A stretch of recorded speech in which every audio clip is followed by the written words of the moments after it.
किसको वोट दिलवा दिए, ये आदमी उड़ा का खादा निकला यार,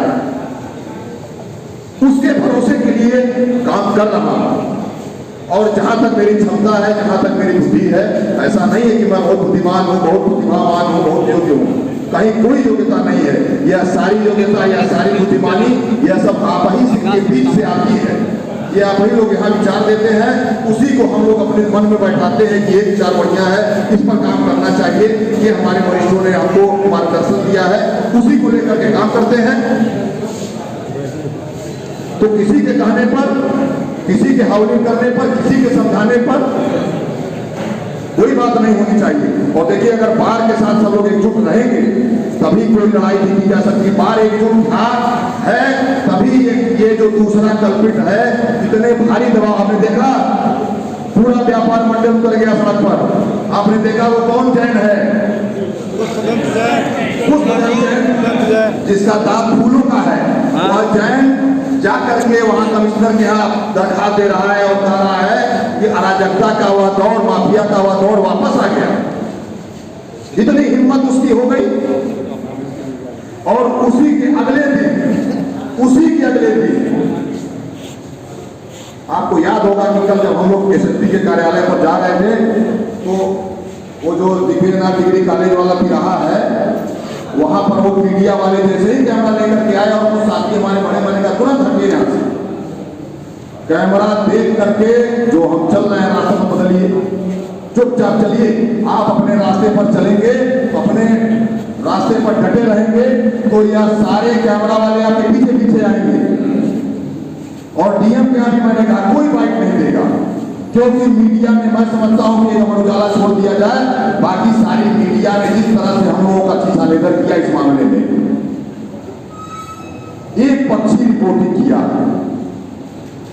क्या दिखा रहे हैं? वकील खाना के लिए मार कर रहा है, कोई कर सकता है क्या आज के समय में? कल्पना से बड़ी बात है ये। हम ही और आप लोग निकल रहे हैं, किसी कचहरी में है, तमाम लोग रोज रेस्टोरेंट में कैंटीनों में खा रहे हैं, कोई पैसा नहीं दे रहा है क्या?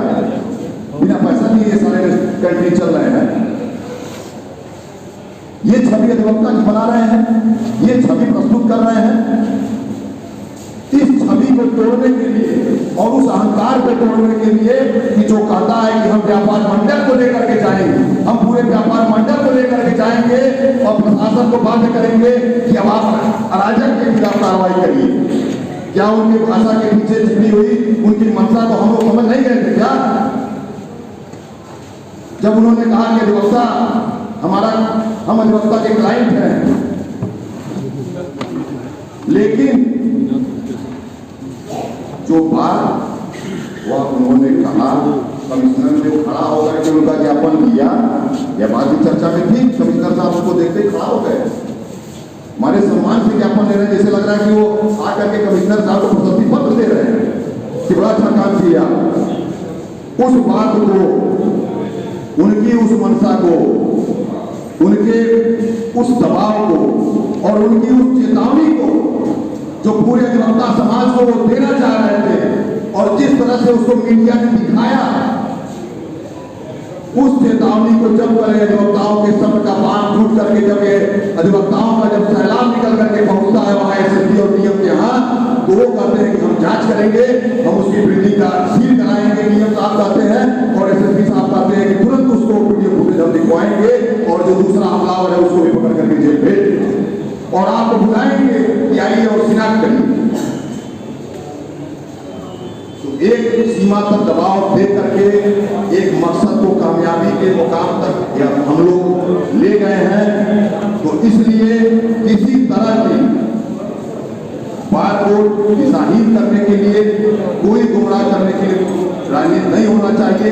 देखिए हमारा परिवार, इसलिए मैं ये सारी बात कर रहा हूँ, यहाँ जो बैठे हुए हैं ये सभी हमारे बड़े भाई हैं या छोटे भाई हैं या मेरे समकक्ष हैं, और इन्हीं लोगों से मैं सीखा हूँ, चाहे हमारे पूरा भानुपाणे जी हो, चाहे मैं इनसे मेरी अक्सर बात होती है, फोन पर मैं कहता हूँ भैया देखिए, चाहे और जो भी हमारा आपका विरोध हो, कोई बात नहीं है, राजनीतिक विरोध हो सकता है, वैचारिक विरोध हो सकता है, लेकिन आपकी कुछ कार्यशैली है जिसको मैं पसंद करता हूँ, जिसको मैं फॉलो करता हूँ। तमाम यहाँ हमारे मनुपाणे जी बैठे हुए हैं, सुभाष शुक्ला जी बैठे हुए हैं, भरत गोपाल जी बैठे हैं, राम प्रवेश भैया बैठे हैं, हमारे अजय संजय शुक्ला जी हैं, रामबड़ी भैया हैं, तमाम सारे लोग बैठे हुए हैं। यह इसी बात की ताकत की देन है कि आज हम लोगों ने इस लड़ाई को अगर आप कामयाबी के मंजिल तक पहुंचे हैं, उस कामयाबी को पहुंच करके भी अगर आप उस अपने कामयाबी को थोड़ा सा भी इंजॉय नहीं कर रहे, थोड़ा सा भी उसका हर्ष नहीं मना पा रहे हैं, उल्टे उसको कह रहे हैं कि अरे ये कैसे हो गया, ये कैसे हो जाएगा, ये क्या हो जाएगा, ये कैसे होगा, क्या बात है इसकी, और किस पर संदेह कर रहे हैं आप? अपने ही बात पर संदेह कर रहे हैं। ये बात ठीक नहीं है। अवनीश पांडे जी आवे और बताएं कि बाढ़ की कार्रवाई से हमारे कमेटी के चेयरमैन मनोज दुबे जी और कमेटी के अन्य लोगों के अब तक जो कार्रवाई हुआ, जो हमारे सदन, जो हमारे युवा साथी जिस तरह से अपना पसीना बहा करके लगातार खड़े हैं, हमारे वरिष्ठ अधिवक्ता जो अपनी अपनी जगहों पर बैठे हुए हैं लेकिन वहीं से आशीर्वाद और अपना समर्थन दे रहे हैं। मुझे याद है 2 दिन पहले मुझे परम श्रद्धेय हम लोगों के अभिभावक और जिनका नाम उनके कद से भी बहुत ऊंचा हो चुका है, जिसको कहा जाए कि वह एक कसौटी कहा जाएगा फौजदारी की वकालत में, तो सही होगा। श्री रमापत शुक्ला जी ने मुझे बुलाया और उन्होंने कहा, वीरेंद्र देखो, मैं जानता हूं तुम लड़ना जानते हो, लेकिन देखना इस बार बहुत हाई प्रोफाइल तुम्हारा विपक्षी खड़ा है, इसको हल्के में मत देना। और मैं पूरी तरह से तुम्हारे साथ हूं, पूरी तरह से इस बार के साथ हूं।